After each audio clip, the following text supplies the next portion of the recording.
Hey, what's going on, Nonito? Welcome to Rope A Dope Radio. How you doing? Pretty good. Thanks for having me, man. Hey, no problem, no problem. Now, before your fight with Omar Narvaez, you were on a 4-fight knockout win streak.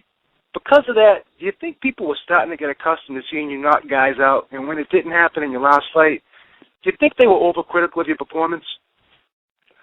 I mean, there is an expectation, that's definitely true, but I think because, for me as a fighter, I always seek for a knockout victory. So they expect that because I always have that determination to make it happen, or at least try to do it, and they see the power. And after the Montiel, I think there is that expectation, but yeah, there is that expectation. Mm. Right after the fight, you said you were a little frustrated that you couldn't hit him the way you wanted to. Did you have a chance to go back and watch the fight and see if there was anything you could have done differently, or do you just think it was a bad style matchup for you? It was just a contrast of styles, and that's why the fight didn't go the way you wanted it to? Well, there is definitely that difference in style, but the guy just never was there to fight or to win. One thing is that I could have done so much more if he had given me an intention, but the intention that he was giving me is that he wanted the fight to end as fast as it possibly can without him being knocked out, and so that's why when I try to go to the body, his head would be there. So it kind of just the intention of it all was just I didn't know what the heck he would try to do or how far he would take it. So in my head, there was kind of like a thing that goes, maybe this guy's gonna try to do a dirty tactics or anything like that, So there was just a lot of things going on in my head during the time in the fight. So that's what counts more, is what's going on in the fight rather than seeing it, because you can always see it differently in when you watch it all over again. But it was just the differences in style and the differences in the mentality of there was only one person fighting there, so that was what happened, and that's why the fight ended the way it did. One question that always seems to get asked when a fighter moves up in weight is how you handle the punches from the bigger men in the higher division. Is that something that you thought about? Yeah, I've thought about that. I mean, the gloves that you can feel it when I was at 112, I felt the punches. When I was at 115, I felt the punches. It's just either way, whatever size it is, or whatever height, or whatever weight. I mean, you're fighting a guy. You're fighting a guy who has a small gloves. It's pretty much like a fist hitting your head. Without the gloves, that's how it feels. So you can always see stars, or you can get hurt. But there's more to that in the bigger guys, and you just try to avoid as much as you can out of it. Try to be as smart as you can to put a good game plan together, and then try to put get your senses and your reflex to work all together by working hard.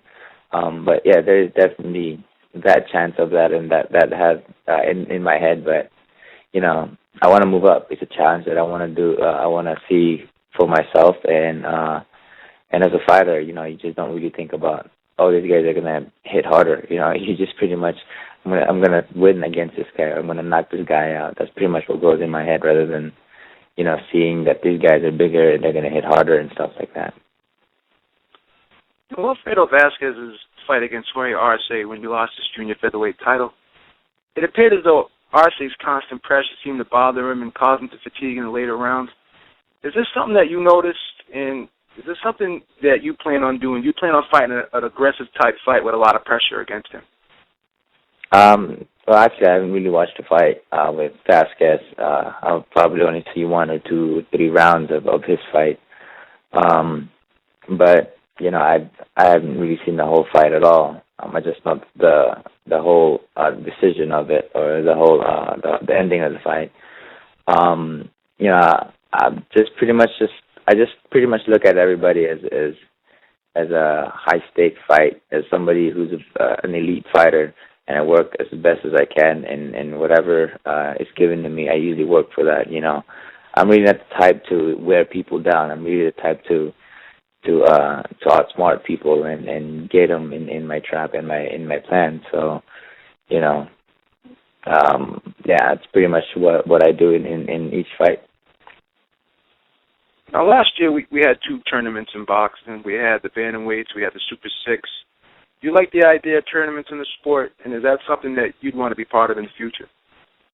Yeah, I think that's a good idea. I mean, you know, the best guys out there fighting each other.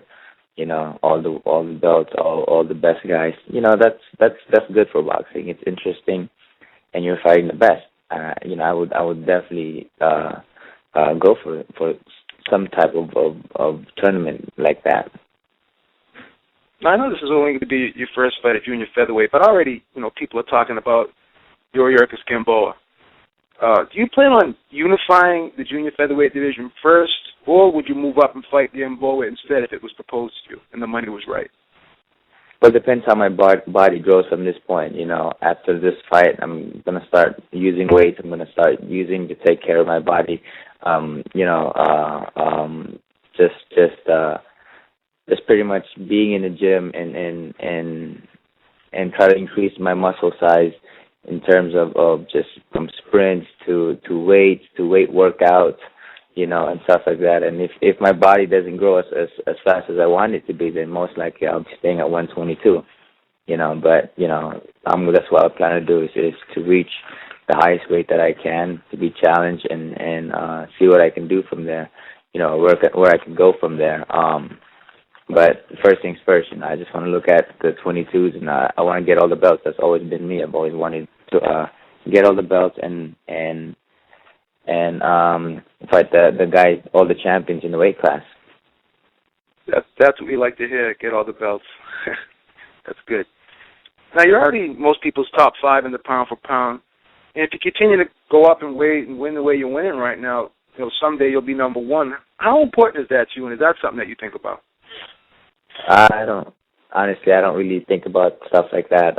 You know, actually, earlier I was just like driving for a bit, and I was thinking, man, this is crazy. You know, I'm thinking to myself, it's crazy how, you know, just that little boy could be where I'm at now, you know, and I've accomplished a lot, you know, but just to me, just at this point, I just want to challenge myself, be the best that I can be, work hard, and, you know, see where I can go from here, you know, just constantly be motivated to be better. And that's pretty much what I do in each division that I go and you know, each year that passes in boxing with me.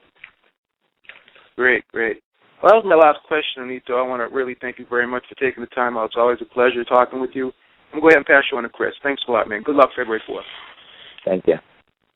We're here live on Rope-A-Dope Radio with the Filipino Flash, Nonito Donaire. He's got a big fight coming up February 4th on HBO versus Wilfredo Vasquez Jr.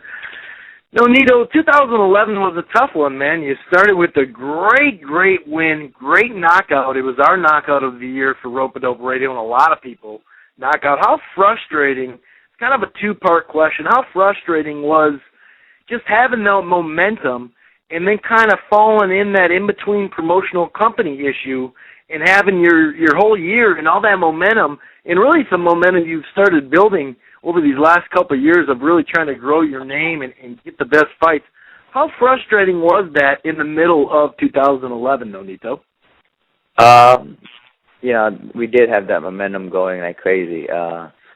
For a bit, it was a bit frustrating, but then I realized that it needed to happen, you know, and I think that I'm always been a positive type of person, and we needed to happen that time that we don't have to deal with it this year. So when I get the momentum going this year, it's going to be rolling and moving. But it was a bit frustrated after 4 or 5, 6 months afterwards, and until we got it going. But, you know, it was great. Things happened for a reason, and that needed to happen so that, you know, this year all I can do is just keep working hard and keep winning, and there's nothing stopping me. Yeah, and obviously since that Darchinian fight several years ago, you know, a lot of boxing fans have just been wondering why he hasn't gotten the big fights. A lot of people blamed it on Top Rank. Do you feel like you're now kind of more confident in your situation at Top Rank, and previously maybe you weren't the priority? Do you feel like a priority? Do you feel like you're on the same page now? I think that they've seen the potential that I have in boxing and what I can bring to the table with them. and I think that they're seeing that, and that's good. We both see what we want, and I have that confidence in myself now to be able to say to them that this is really the type of fighters I want to fight, and they try to give it to me, But aside from that, there is definitely that respect for me in what I can do, and respect for what they can do for me. So it's been great. It's been great, and we're just looking forward to this year and the coming years, because as I grow bigger in the division, they'll see more of what I can do, and that's what I try to bring out there and for people to see. Right, definitely. And how is camp going? How's sparring going? Maybe, name some of the sparring partners that's giving you good work. And how's your weight? I know weight's a big issue with you just in general, how high you're going to go. What do you walk around at? Yeah, last year, I've made a mistake of just indulging in too many things, and I've gained so much weight. At 147, I think, was the highest I've gotten. This year, and after the fight, the most that I've ever gotten after celebrating, the holidays was just 132, and I usually go back down to 128. So I'm pretty healthy, and I try to keep myself healthy. That's a lesson that I've learned from the last fight, and the previous fight. It's just to be healthy. If I want to be going up against a heavier guy, I need my A game each time that I go in there and fight. But we've been in our sparring, and our training camp has been really great. I've been sparring guys that are 130, 135. One of the guys is a Russian kid. He's I think 11-0 or 10-0. His name's Yevgeny. I don't know his last name, but and I had the other kid, Robert Garcia's nephew, Javier Garcia, Pelos Garcia. So, we got bigger guys in front of me, and in the beginning it was difficult for me because the guys were a lot bigger, the body frames was huge, but I think my body is accustomed to fighting bigger guys, and I think that's what I needed to do in order for me to get to the next level and the next division. But, first things first, you want to take care of 22. Yeah, I think that's a great idea to hang out, and there's no rush to 126, especially in your camp. You got some of those guys, Gamboa, Lopez. You got some of those guys under the same umbrella, so you can make those fights a lot easier maybe than other fighters. Obviously, you're not looking past Wilfredo Vasquez Jr., but is the plan to have 3 fights this year, Nonito? That's the plan. We got names given to me, and we wanna go out there and hopefully everything goes well, and hopefully they'll take the negotiation. But Wilfredo Vasquez Jr. is the first guy. You gotta get past him. Not looking past him, but we have to get past to get to the next level. And we have Nishioka from Japan, and also Arce, who are given the names. So we got a great year this year, great potential this year. I just gotta do my job in winning. Yeah, man, and I remember I was actually in Vegas in October when you were working as a photographer for that Nishioka Marquez fight. I hauled out your name, and next thing you know, you had a line of people. You were like an ambassador there, man. That was a good look for you. How'd that feel, just having so many people, just Asian culture, American culture, Hispanic culture, really just giving you love, man?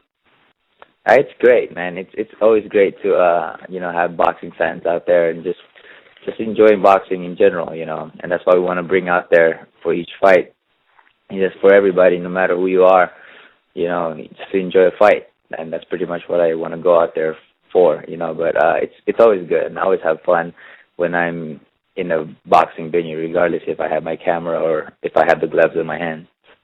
Yeah, is that just to do something constructive? It's something that you've liked? What's up with photography? Is that something you just kind of something constructive to do, or do you think there's a future in it for you? I enjoy it. I've done photo shoots here and there now, but it's something that I enjoy. It's something for the Nishioka Marquez fight. It was something that I kind of used to see the weakness and the movement that both guys would make, and it's in my head already, each movement, and I can see all the weaknesses, all the positives, all the advantage that he can take, and each movement that they make before they punch. I mean, it's already embedded in my brain, and I can see it coming. But I just, that's one thing that helps me out with photography, because I can freeze time if I get the right moment, but I can see it coming because I'm already watching with a photographer's eyes rather than a fighter's eyes, and you just put that together, and everything makes sense for me anyway. So, but it's always fun for me to be able to be part of it and do photography, and it's no joke. I give a lot of credit to those guys. Yeah, for sure. You were doing. I mean, it was funny because you were real low key for quite a while, and then I looked. And I'm like, that's Nonito right there. And I was like, hey, Nonito. And you gave me a what's up. And all of a sudden, you were just swarmed, man. So I almost apologized for that. Because you were so low level there. People, all of a sudden were like, oh, my God, that's Nonito. It was kind of funny. Speaking of that fight, I'd only seen Nishioka, on computer, on YouTube. That was the first time I saw him live. I had pretty good seats. What were your thoughts on Nishioka, man? To me, he really impressed me. How he took away Marquez's right hand, and even the left hook. I was really impressed that Marquez really couldn't land 2 punches in a row on him. He's a good fighter, and he knows how to fight. Not only that, it's more complicated because he's a southpaw. And he's a guy that has power in that hand. I mean, he knocked out Johnny Gonzalez with that straight, with that left straight, and he was landing it all with Marquez, and he was hurting him with that punch. So the guy has a lot of credibility, and a lot of challenge, and he's exciting. He's not very defensive, but he's very offensive, and it's gonna be a fun fight. But again, it's one of those fights that I wanna go out there, and there's a lot of risk, there's a lot of power in his hands, and it's going to be exciting. But first things first, you got to take care of Vasquez, of course. But he's if I do think about it, he's a very good fighter. Definitely, man. Well, appreciate you taking time out of your busy schedule. Good luck February 4th. Good luck 2012 in general. Thanks a lot, Nonito, for stopping by. Thank you, guys. Thank you. Have a good night. Thank you.